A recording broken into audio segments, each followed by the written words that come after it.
വീട്ടിൽ വെച്ച് മഖബറയിൽ കിടക്കുന്ന ഉപ്പക്കോതുകയാണെങ്കിൽ ശാഫിഈ മദ്ഹബ് പറയുന്നു അവിടെ ദുആ ചെയ്യേണ്ടത് അല്ലാഹുവേ ഇത് നീ കബൂലാക്കണേ, ഇതിന്റെ സമാന പ്രതിഫലം ഉപ്പക്കെത്തിക്കണേ എന്ന് ദുആ ചെയ്യണം. ഇക്കാര്യം ആര് പറഞ്ഞു? ഇമാം നവവി റളിയല്ലാഹു അൻഹു മുഹർറിറുൽ മദ്ഹബ്, ശാഫിഈ മദ്ഹബിന്റെ നിലപാട് അത് വ്യക്തമാക്കുന്ന ഇമാം നവവി റളിയല്ലാഹു അൻഹു അക്കാര്യം അവിടുത്തെ റൗളത്തു താലിബീനിൽ വളരെ വ്യക്തമായി പറയുകയും അൽ-അദ്കാറിൽ സൂചിപ്പിക്കുകയും ചെയ്തിട്ടുണ്ട്. ഖുർആൻ ജീവിച്ചിരിക്കുന്നവർക്ക് വേണ്ടി വഴികാട്ടിയാണല്ലോ. പിന്നെ മരിച്ചെഴുത്തും കബറിങ്ങളൊക്കെ സുന്നികൾ ഉപയോഗപ്പെടുത്തുന്നത് എന്തിനാണ്? ഇതിനെ കുറിച്ച് എന്താണ് നിങ്ങൾക്ക് പറയാനുള്ളത്? പരിശുദ്ധ ഖുർആൻ മരണപ്പെട്ടിടത്ത് ഓതുന്നതുമായി ബന്ധപ്പെട്ടാണ് ചോദ്യം. വളരെ വിശാലമായി പറയേണ്ട ഒരു കേസാണ്. കുറച്ച് കാര്യങ്ങൾ മാത്രം പറയാം.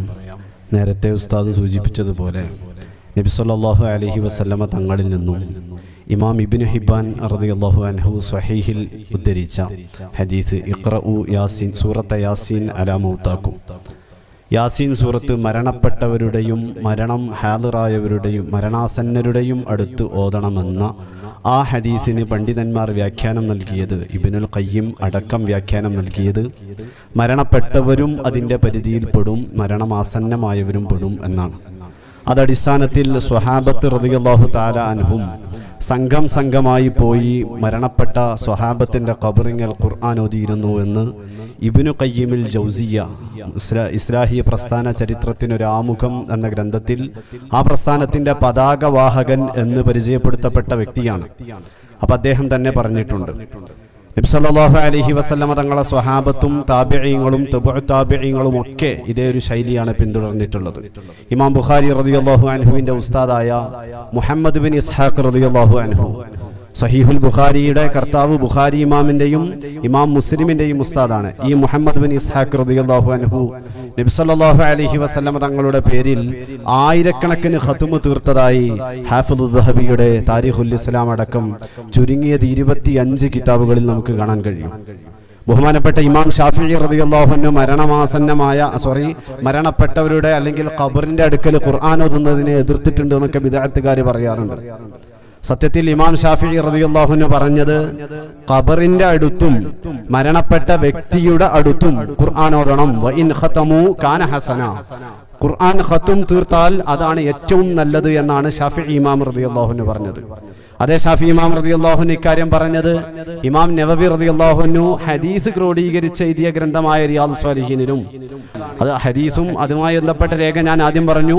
ഷാഫിഈ ഇമാം റളിയല്ലാഹു അൻഹു ഇങ്ങനെ ഓതണമെന്ന്, മയ്യിത്തിന്റെ അടുത്ത് ഓതണം, ഖബറിന്റെ അടുത്തും ഓതണമെന്ന് ഷാഫിഈ ഇമാം റളിയല്ലാഹു അൻഹു പറയുകയും അതേ ഷാഫിഈ ഇമാം റളിയല്ലാഹു അൻഹു ലൈസ് ഇബ്നു സഅദ് റളിയല്ലാഹു അൻഹുവിന്റെ മഖബറയിലെത്തിയാൽ മഹാനവർകൾ ഒരു ഖത്ം തന്നെ തീർത്തിരുന്നുവെന്ന് ബഹുമാനപ്പെട്ട ഹാഫിദ് ഇബ്നു ഹജറിൽ അസ്ഖലാനി റഹ്മത്തുള്ളാഹി അലൈഹിയുടെ ഗുരുവര്യർ മുഹമ്മദുൽ അസ്ഖലാനി റഹ്മത്തുള്ളാഹി അലൈഹി രേഖപ്പെടുത്തിയിട്ടുണ്ട്.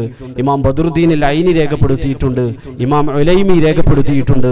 ഇമാം മുർത്തദ സബീദി രേഖപ്പെടുത്തിയിട്ടുണ്ട്. ഷാഫിഈ ഇമാം ഖത്ം ഓതുകയാണ്. അങ്ങനെ ഷാഫിഈ ഇമാം റളിയല്ലാഹു അൻഹു വഫാത്തായി. ബഹുമാനപ്പെട്ട ഇമാം ബൈഹഖി മനാഖിബു ഷാഫിഈൽ രേഖപ്പെടുത്തുന്നു, ഷാഫിഈ ഇമാം വഫാത്തായപ്പോൾ ഷാഫിഈ ഇമാമിന്റെ തലയുടെ ഭാഗത്ത്, നമ്മുടെ മലപ്പുറം ഭാഷയിൽ തലക്കാമ്പുറത്ത് എന്ന് പറയും, തലയുടെ ഭാഗത്ത് ശിഷ്യന്മാർ യാസീൻ സൂറത്ത് ഓതി. ബഹുമാനപ്പെട്ട ഇമാം ബൈഹഖിയാണ് രേഖപ്പെടുത്തുന്നത് 1000 കൊല്ലം മുമ്പ്. ഇമാം ഹാഫിദ് ഇബ്നു ഹജർ അസ്ഖലാനി റഹ്മത്തുള്ളാഹി അലൈഹി തവാലി തഅസീസ് ലിമആലി മുഹമ്മദ് ബിൻ ഇദ്രീസിലും ഇത് രേഖപ്പെടുത്തിയിട്ടുണ്ട്. അങ്ങനെ ഇമാം ഷാഫിഈ റളിയല്ലാഹു അൻഹുവിന്റെ മയ്യിത്ത് ഖബറടക്കിയ ശേഷം ബഗ്ദാദിലുള്ള മഹാനവറുകളുടെ പഴയകാല ശിഷ്യന്മാർ അവിടെ വന്ന ശേഷം അവരവിടെ ഒരു ബൈത്ത് പാടി. ആ ബൈത്തിൽ അവർ പറയുന്നുണ്ട്, ഇതാ ഷാഫിഈ ഇമാമാകുന്ന ഞങ്ങളെ ഉസ്താദിന്റെ അടുക്കൽ ഞങ്ങൾ വന്നിരിക്കുന്നു, ഞങ്ങൾ അല്ലാഹുവിന്റെ കലാമായ പരിശുദ്ധ ഖുർആൻ അവർക്ക് വേണ്ടി ഓതിയിരിക്കുന്നു എന്ന് ബഹുമാനപ്പെട്ട ഷാഫിഈ ഇമാമിന്റെ ശിഷ്യർ തന്നെ മഹാനവറുകളുടെ ഖബറിങ്കൽ വന്ന് ബൈത്ത് രൂപേണ പാടിയതായി അല്ലാമ ഖുജന്തി അസ്സുലൂഖ് എന്ന ഗ്രന്ഥത്തിൽ രേഖപ്പെടുത്തിയിട്ടുണ്ട്. ഞാൻ ഇത് ഇത്രയും പറയാൻ കാരണം ഷാഫിഈ ഇമാം മരണപ്പെട്ടവർക്ക് ഖുർആൻ ഓതുന്നതിനെതിരാണെന്ന് ചിലർ തെറ്റിദ്ധരിപ്പിക്കാറുണ്ട്. സത്യത്തിൽ അങ്ങനെയല്ല. ഷാഫിഈ ഇമാം റളിയല്ലാഹു അൻഹു മരണപ്പെട്ടിടത്ത് ഖുർആൻ ഓതണമെന്നാണ് പറഞ്ഞത്. അതേസമയം മഹാനവറുകളിൽ നിന്ന് ഉദ്ധരിക്കപ്പെട്ട ഒരു പ്രത്യേക പദപ്രയോഗമുണ്ട്.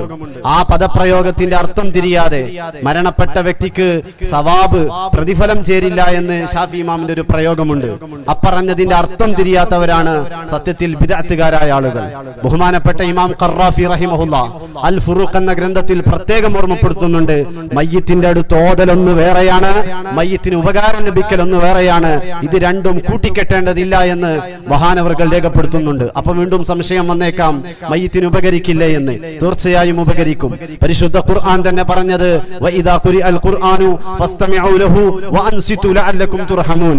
ഖുർആൻ ഓതിയാൽ, പരിശുദ്ധ ഖുർആൻ ഓതപ്പെടുമ്പോൾ അവിടെ അല്ലാഹുവിന്റെ റഹ്മത്ത് വർഷിക്കും. അപ്പോൾ മയ്യിത്തിന്റെ അടുത്താകുമ്പോൾ മയ്യിത്തിന് റഹ്മത്ത് വർഷിക്കും, ഖബറിന്റെ അടുത്താകുമ്പോൾ റഹ്മത്ത് വർഷിക്കും. അതേ സമയത്ത് വിദൂരത്താണെങ്കിൽ, വീട്ടിൽ വെച്ച് മഖബറയിൽ കിടക്കുന്ന ഉപ്പക്കോതുകയാണെങ്കിൽ ശാഫിഈ മദ്ഹബ് പറയുന്നു, അവിടെ ദുആ ചെയ്യേണ്ടത് അല്ലാഹുവേ ഇത് നീ ഖബൂലാക്കണേ, ഇതിന്റെ സമാന പ്രതിഫലം ഉപ്പക്കെത്തിക്കണേ എന്ന് ദുആ ചെയ്യണം. ഇക്കാര്യം ആര് പറഞ്ഞു? ഇമാം നവവി റളിയല്ലാഹു അൻഹു മുഹർറിറുൽ മദ്ഹബ്, ശാഫിഈ മദ്ഹബിന്റെ നിലപാട് അത് വ്യക്തമാക്കുന്ന ഇമാം നവവി റളിയല്ലാഹു അൻഹു അക്കാര്യം അവിടുത്തെ റൗളത്തു താലിബീനിൽ വളരെ വ്യക്തമായി പറയുകയും അൽ അദ്കാറിൽ സൂചിപ്പിക്കുകയും ചെയ്തിട്ടുണ്ട്. വളരെ വിശാലമായ ഒരു വിഷയമാണ്, ജസ്റ്റ് സൂചിപ്പിച്ചതാണ്. ലോകത്ത് സർവ്വ പണ്ഡിതന്മാരും മരണപ്പെട്ടവർക്ക് ഖുർആൻ ഓതുന്ന വിഷയത്തിൽ തർക്കമില്ലാതെ കാര്യം അംഗീകരിച്ചതാണ്. ഒറ്റ കാര്യം കൂടി, ഇബ്നു തൈമിയ്യ എന്ന് പറയുന്ന ബിദ്അത്തുകാരുടെ നേതാവ് മരണപ്പെട്ടപ്പോ വഖുരിഅത് ലഹു ഖത്മാത്, ഇബ്നു തൈമിയ്യക്ക് വേണ്ടി ഒരുപാട് ഖത്മുകൾ ഓതപ്പെട്ടുവെന്ന് ഇബ്നു തൈമിയ്യയുടെ സ്വന്തം ശിഷ്യനും ഇബ്നു തൈമിയ്യയുടെ ആശയം പ്രചരിപ്പിച്ചതിൽ വളരെയധികം തീവ്രത പുലർത്തുകയും ചെയ്ത ഇബ്നു അബ്ദുൽ ഹാദി തന്റെ അൽ ഉഖൂദുദ് ദുർരിയയിലും അല്ലാമ ഹാഫിദ് ഇബ്നു കസീർ അൽ ബിദായത്തു വൻ നിഹായയിലും രേഖപ്പെടുത്തിയിട്ടുണ്ടെന്ന് പറഞ്ഞ് തൽക്കാലം നിർത്തുന്നു.